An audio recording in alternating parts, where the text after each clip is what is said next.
هذا ما سنتهي هل كان وحي لا داوديال طبعا صدر كيسان بوق او قري ماريا وكالada xulka abuurka maxamed shariif cali oo ah maariyaha iminka aan wareysanayo oo horteeda fadhiya buuggan waxa la yiraahdaa aas-aaska beero qodashada ayuu uga dhigay title-ka ama ciwaanka buugga dabcan buuggu waxyaabo kala duwan buu ka hadlayaa inkastoo isha badan aan wada mariyay waxaan rabaa dhinacyo kala duwan buugga inta badan abuurku ka hadlaya iyo dooc wax soo saarka iyo bulshada si dhiirigelin u heli lahayd iyo meelaha ku habboon iyo jawiga deegaanka iyo inuu deegaanku yahay deegaan kheyraad eegaago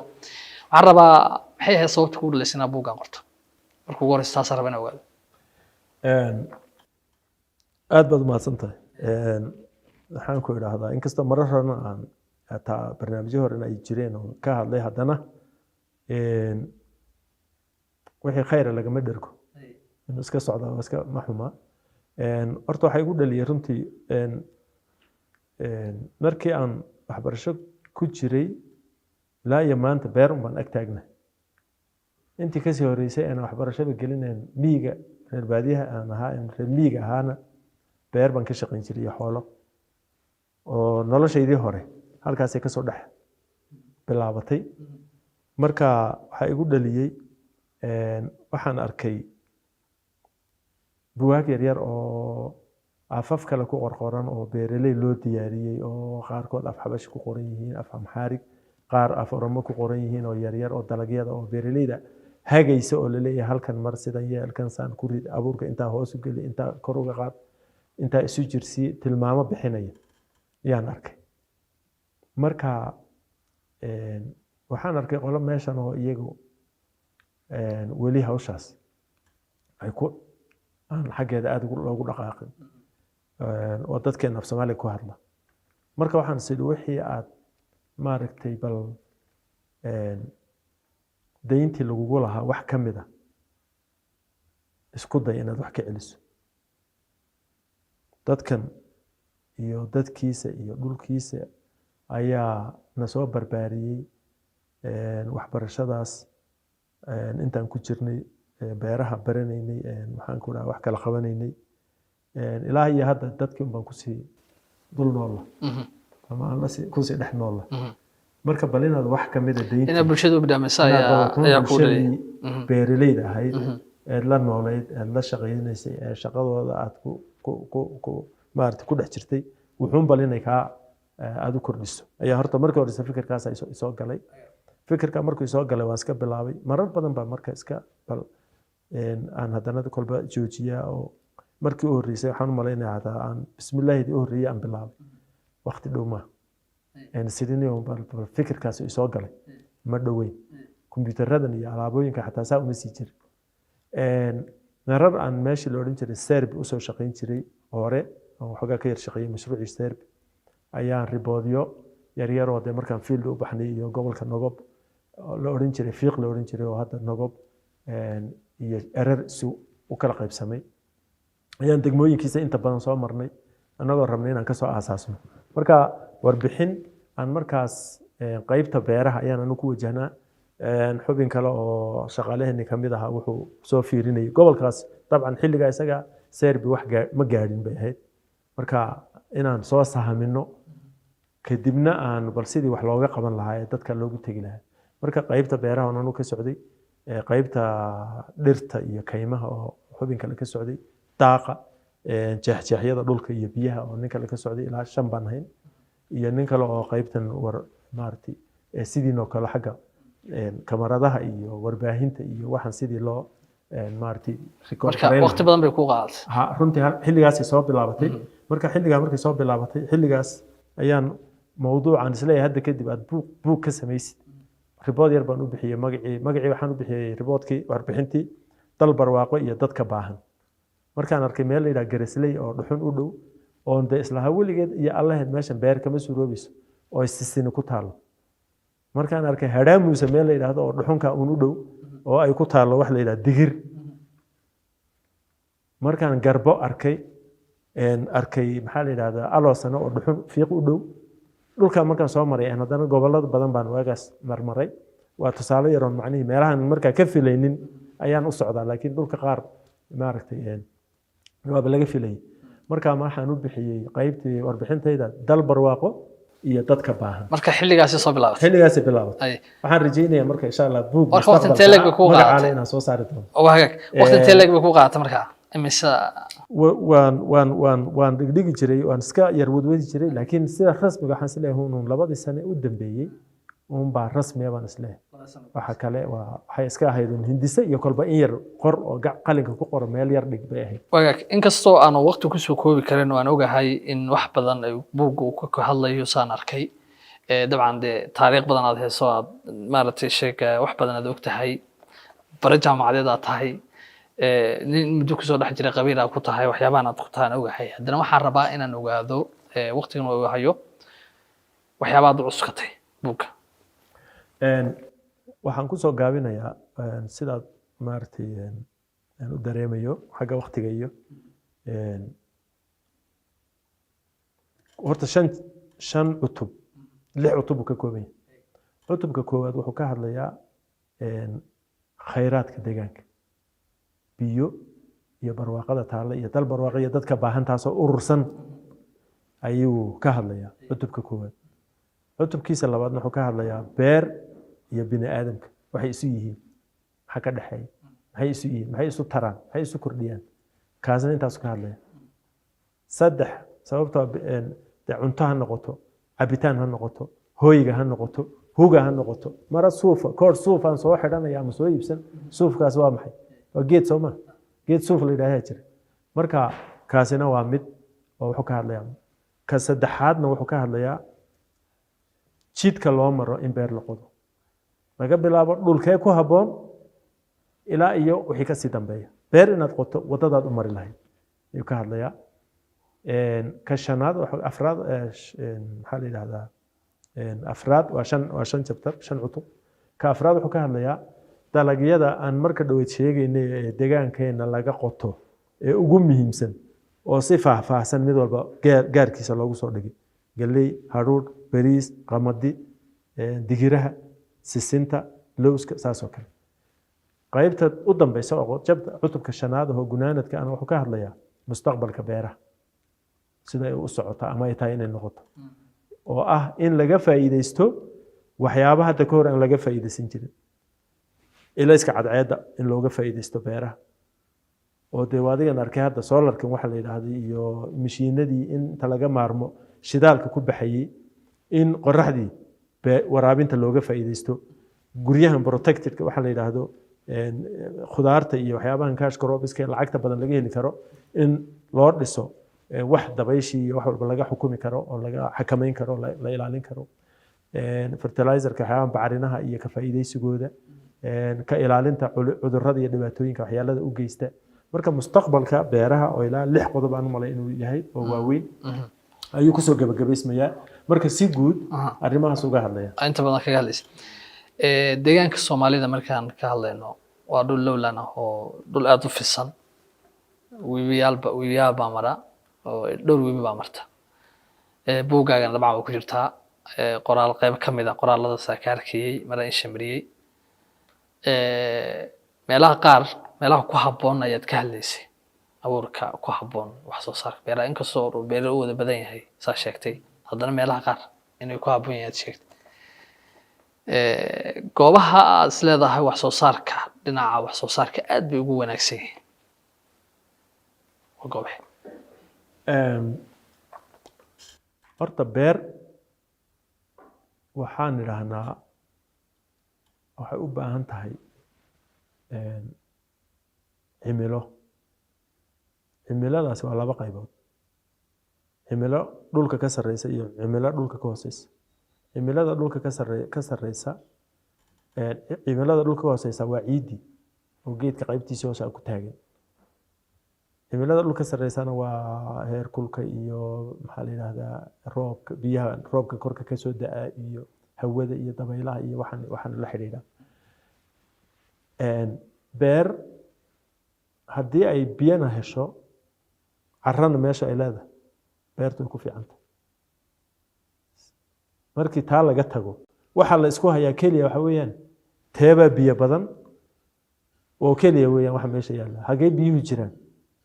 maanta gobolka doollo inagu uma naqaano inuu yahay dhul beereed laakiin waxaa kugu filan inuu dhul beereed yahay meel ka geeda badan weli miyaa tagtay weli ma tagtay haddaadan weli tagtay iyo haddaadan teginba ama dadka kaleba aan weydiiye gobolka doollo gobol ka geeda badan ma jiro waxaasoo geedihii beertu waa geedahaas wax kale ma haddii geedka qansaxa ama bilcilka ama galoolka ku taagan maangal laga dhigo wuu soo bixi laga guran marka si guud dhulkeenu wuu wada yahay laakiin marba meesha biyaha badan haddii uu yahay roob ka badan sida kan jigjiga faafan ka daa oo ka badan wuu ka fursad fiican yahay meelaha biyuhu ku yar yihiin jigjiga 500 milimitir ilaa 600 milimitir baa ka daa biyaha sanadkii dowladdan waxa ka daa malaha wax 200 aan gaadhin roobka laakiin kaasina wuxuu haystaa 3 webi baa isku darsama dowladda iskaga darsama kaana ilaahay fursadda kale u siiyay marka mid walba waxa ku haboon iyo fursadan ay haystaan ee xagga cimilada iyo biyaha la xiriira ay haystaan inay uga faa'iideystaan kaliya un baa la rabaa ma ogi wax meel aan ku fiicnayn anigu ma garanayo kaaramarna dusheeda xayramadku meesha ku yaalo hadaad arabiq ka beerto maanta sida u bixi karto ma malayn kartid wayag shanta qodob ee aad buugga ku qorto markaad fiiris bulshadu ku baraarugsantaas leeda bulshadu kale way isku dhex jirtaa baan filayaa way isku dhex jirtaa de in maaragtay iga sii horeyso oo iga baraarug fiican kulli lagama waayayo inta kalena waxaan leeyahay ku baraaruga inta kalena ku baraaruga ma leeyahay waa gartay waa arrimaha waxa loo qoreeyaa waxa weeyaan wixii ka maqan ama aan ka aqoonahay ka maqan inaad hesho wixii aad haysatana ee ilowdeen inaad xusuusato waa intaas aqoonta lagu sheegay marka inay ka faa'iideystaan baan isaga u soo saar anoo buugga si tixraacaya markaad eegtay tusaale wax soo saarka beeraha deegaanka markaad eegtay dhinaca wax soo saarka bulshada ee beeraha beeraleyda ama dhinaca wax soo saarka kheyraadka ahaado dhinaca beeraha ku saleeyo heerkii loo baahnaa ma gaarsiin hadduu san gaarsiisan sababta maxay ma gaarsiisan wuxuuna u gaarsiisnayn geedka galeyda ee ka soo baxa maxaa la yidhaahdaa ambo oo ka mid meel ka mid Ethiopia marka laga soo gooyo 80 hektarkii 80 kintaal ee ka goday ku yaalana laga soo gooyo 20 kintaal waa 1 hektar oo dhulku waa isku mid 1 hektar wayna dhacdaa Ethiopia waxay ku faantaa aad ku tartamaan qoladan koonfurta iyo qolada maxaarada iyo qoladan la yiraahdo oromadu waxay ku tartamaan kii 100 hor gaarsiin lahaa 60 iyo 40 iyo sheekada way soo dhaafeen geedku waa geedkii waa isku mid abuurku waa kii baan soo qaadnaa anagana kii baan keenna marka saddex shay baad u eegi qofka beeraleyda ah dadkeena beeraleyda iyo khabiirada iyo siyaasiyiinta hagaya bulshada ay ku hagayeen wax soo saaraan saddex shay baa laga rabaa inay eegaan saddexdaas shay waxay yiraahdaan Soomaalidu maxay geel nin walba waxa uu maalintii calooshiisa geliyo andhadiisa kala baxa habeenkii Sooma dhulkan wixii aad u dhiibato iyo saad ugu taliso kuma kala jecla caradana tanaaba ka fiican marka koow hidaha abuurka la beerayo abuurka aad beerayso koow hidihiisa iyo noocu yahay waa mid wax soo saarka wax ka bedeli karta waa koow laba cimilada aad ku beerayso sida ma tahay tii ku haboonayd geedkan isaga aad rabtay inaad beerto mise waa kal jeclays oo waad iska jeclaanaysaa ninba hadda ka hor ii sheegay igu yiri goday waxaan doonan buu yiri bun goday baan ku beeri bunku waa faa'iido meedha war adeer faa'iidaysa ma balukaadi wuu soo guray lacag baa gashay wuu soo galay wuu qumuday sababtoo ah dhul qabow oo haddana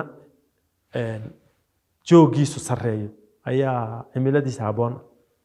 godayna de joogeeduna ugu hooseeya waana kuleyl marka heerkulkiina uu sareeya marka taasna waa laba macnaheedu inay cimilada markaan leenahay ku haboon carro ku fiican geedka isaga biyo ku fiican heerkul ku fiican radiation baashan maxaa la yiraahdaa cadceedda ilayskeeda oo ku haboon geed walba wax buu leeyahay geed walba wax xaddi go'an oo la yaqaan uu leeyahay jadwalaa jira halkan hadda way ku jiraan marka la abuurayo abuurka dhulka lagu ridayo heer kulka abuurkaasi uu dhex fadhiisanayo si uu u soo biqlo ayaa lagu tilmaamay geed hebel jadwal waxaan filayaa inay ku jiraan shax noocyadaas ay ku jiraan marka taasi waa laba waan soo gaabinayaa hidaha iyo cimilada ku habboon iyo adeega la siinayo adeeg cimilada markaan leeyahay tii carrada iyo tii kare maxaa la yidhaha hawada labadaas wey ta saddexaad ee kusoo gabagabeynaya waxa weeyaan adeega aad siinayso haddii marka intaad qaado dhulkii oon diyaar ahayn oo kale wada dhaadheer oo caws ku jiro oo saan aad ku saydho iyo haddaad dhulka nadiifiso ood cawska ka ilaaliso ood biyihii iyo u maamulayso maxaa la yidhaahdaa cudurrada ka ilaalinayso haramaha ka ilaalinayso geedku marka dhaweyto tirada waxaan kuu sheegaya waxyaabaha ugu fudud geedka galleyda aan ku yidhi tiradiisaan naqaanaa inta geeda la rabo hektarka inay gasho waxaa lagu yidhaahdaa tusaale ahaan 66,000 666 geed number haddaan sheego ayaa la rabaa inuu hektarka ku jiro noocyada qaarkood haddii tiradaasi cilmi baadhis bay ku timid hadday tiradaas tiro ka badan beerta laga dhexelo wax soo saarku hoos buu dhacayaa waayo waxaa imanaya loolan labada geed baa isu dhadhawaanaya ciriiri baa jira macnihi hadday tiradu intaa ka yaraatana dhul bannaanooda ka faa'iidaysanin baa jira marka adeega guud ee biyo leh ee bacrin leh ee abuurka maxaa la yidhaahdaa beerta loo samaynayo saddexdaas shay ayaa beeraleydeenna wax soo saarkeeda hoos uga dhigay beeraleyda kale ee adduunka waxaan kusoo gabagabeynayaa tusaalaha aan marar badanna sheegay in uu Japan bariiska marayo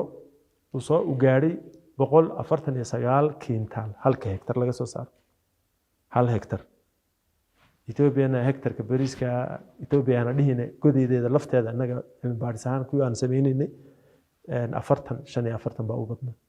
halkan wuxuu gaadhay 149 waa hal hektar shaqadaad qabanayso waa isku mid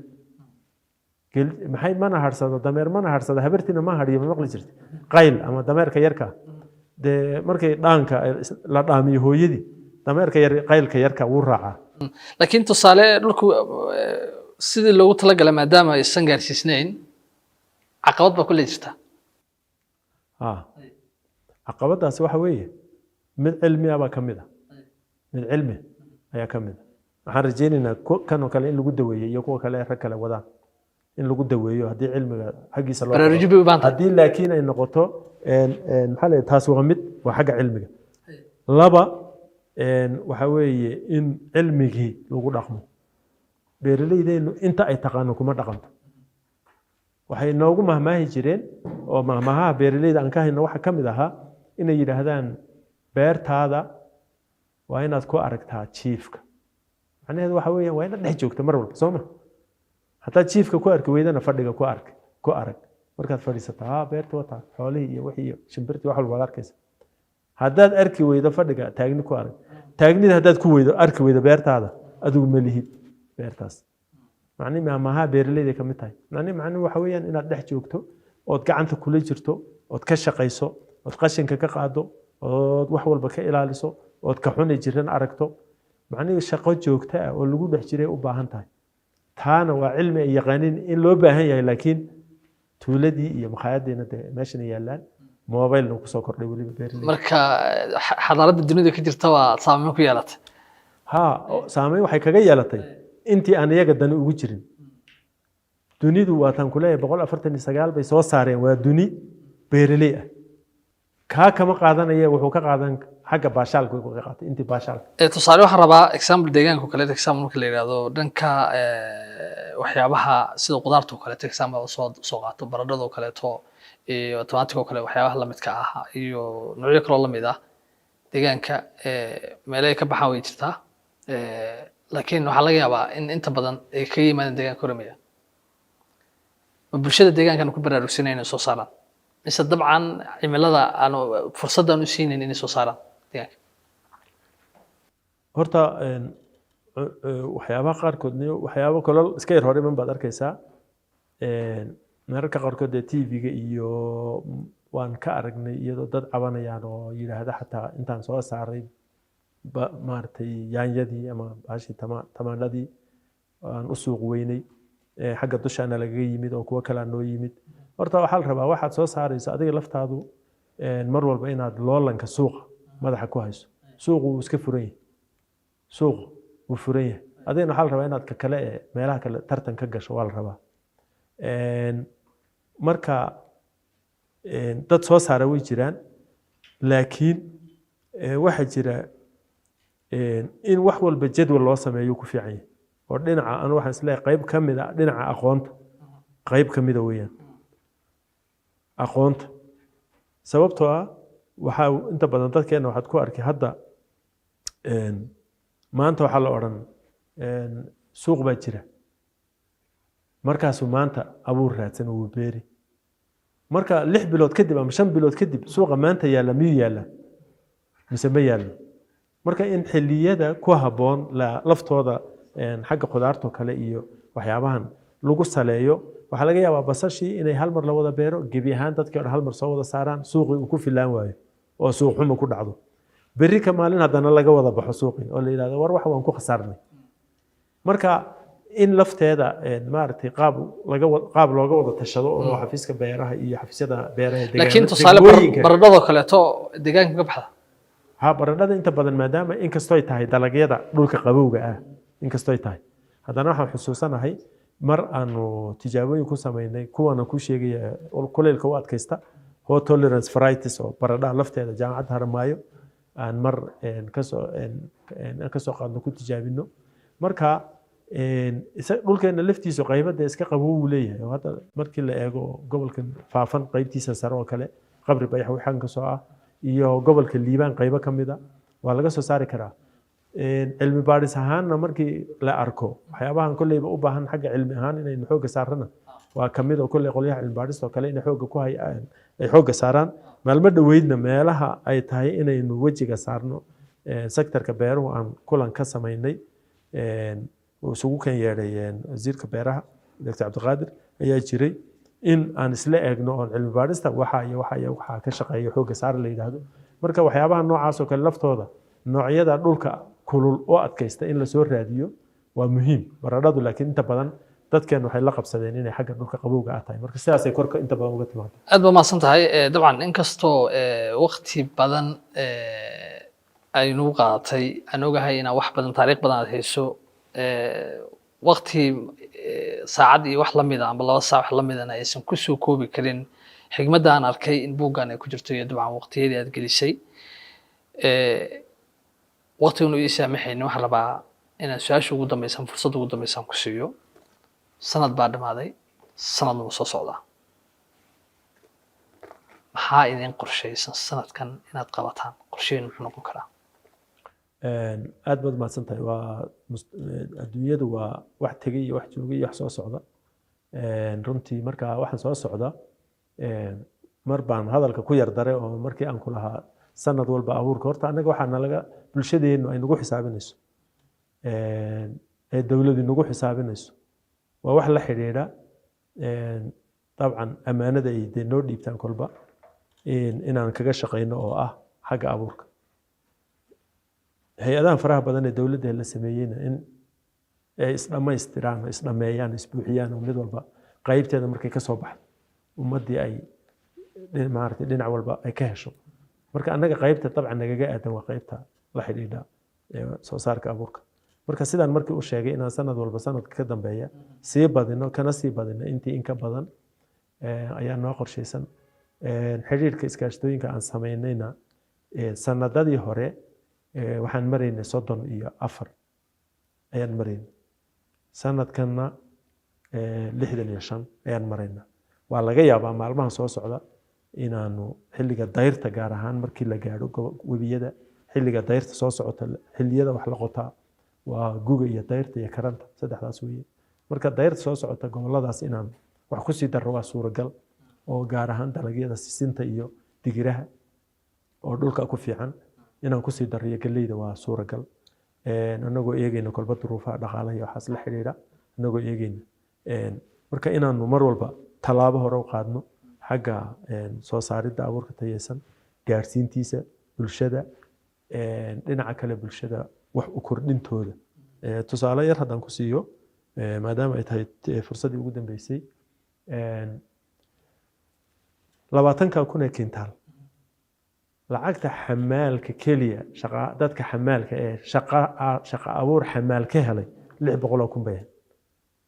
xamaal dhabarka dadka ku shaqaysanaya xoogooda muruq maalka 600 kun baa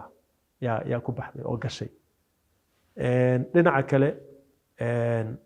beer walba waxaa ka shaqaynaya beerahan aan ka sheekeynay iskaashatooyinka dabcan waxaad garanaysaa qoyska bulshada ka tirsan bulshadeena waxaan u malaynayaa 6 meelahaas haddii laga soo qaado iskaashato walba 12 ruux baa 10 ilaa 12 baa ugu yar dadka xubnaha ka qoys walbana haddana wuxuu sii leeyahay family size keena waxaan u malaynayaa ilaa 6 iyo 7 midow meelahaas yahay ma hubo laakiin marka dad tiro badan oo aad u tiro badan ayaa ku tiirsan hawsha iyada waa inta tooskeena anagoo la shaqaynayna kaliyan ka hadlaya marka dadkaas iyaga ah dhulka qodaya ee soo saaraya waxaas cagafya ka shaqaynaya kuwan gooyay iyo kuwa dhulka qodaha noqdaan dad joogta ah oo beeraha laftooda ka shaqeeya jiro in badan oo dadka kamid ah waxa laga yaabaa inay yihiin dadka reer magaalo tuulooyinka iyo magaalooyinka jooga oo aanay ahayn beeraley keligeed beerteeda ka shaqaysanaysa oo dadkeena beeraleyda yar yarka ah ee 5 qoodi iyo 4 qoodi iyo ayaa isagu iska shaqaysto laakiin wixii inta ka badan waa inuu dad ku shaqeeya ay jiraan marka waxaan rajaynaynaa in aan taasna sii xoojino oo dadka ku noolaanaya hadhow wax ka helaya ee qaab uga helaya uga faa'iideysanaya tiradooda inay badato wax soo saarkuna bato wax soo saarkaas abuurka ee soo badanayana uu kordhiyo wax soo saarkeena guud uu kordhiyo marka dambana aynu kaydna yeelano waxoogaa kulli taas talooyinka iska noqono in dadku kayd yeesho oo waxa aad haysatana marka hore noloshaada aad isaga salka u saarto ee soo saariso kow waxa ugu xoogan uguna badan uguna muhiimsan sida magacan u wadanaba uu jiro xafiiska beeraha iyo dhammaan xafiisyada beeraha ka shaqeeya ee ilaa iyo heer degmo ayaa kow ka ah ilaa iyo wasaaradda beeraha ee federaalka waxaa soo raaca xafiisyada kale eenu sektorka ku wada jiro xafiiska iskaashatooyinka oo iskaashatooyinkan aan ka sheekaynayo dhisidooda iyo ka warhayntooda iyo shuruucdooda iyo waxooda aan ka wada shaqayno maxaa jira wakaaladda dabagalka shirkadaha dowladda maadaama shirkadaha dowladda aan ka mid nahay oo talooyinka iyo tusaalooyinka iyo toosinta waxaas oo dhan waxaa iyaguna ka maaragtay qaybo weyn ka ah oo cagafyada xataa qaar aan ku shaqayno aan ka helay xafiiska dooxooyinka iyo horumarinta marka xafiisyada sektorka beeraha si guud intaasoo dhanna waxaa usii aabaa iyo xukuumadda deegaanka inkastoo fursad baan ku siinayaan ku yidhi gabagabadii barnaamijkan aan ku jirno waxaan rabaa bulshaa ku daawanaysa maxaad ku dhiirigelinaysaa aad u jeedinaysaa 2 eray aynu cunno aynu soo saarano waxa aynu cunno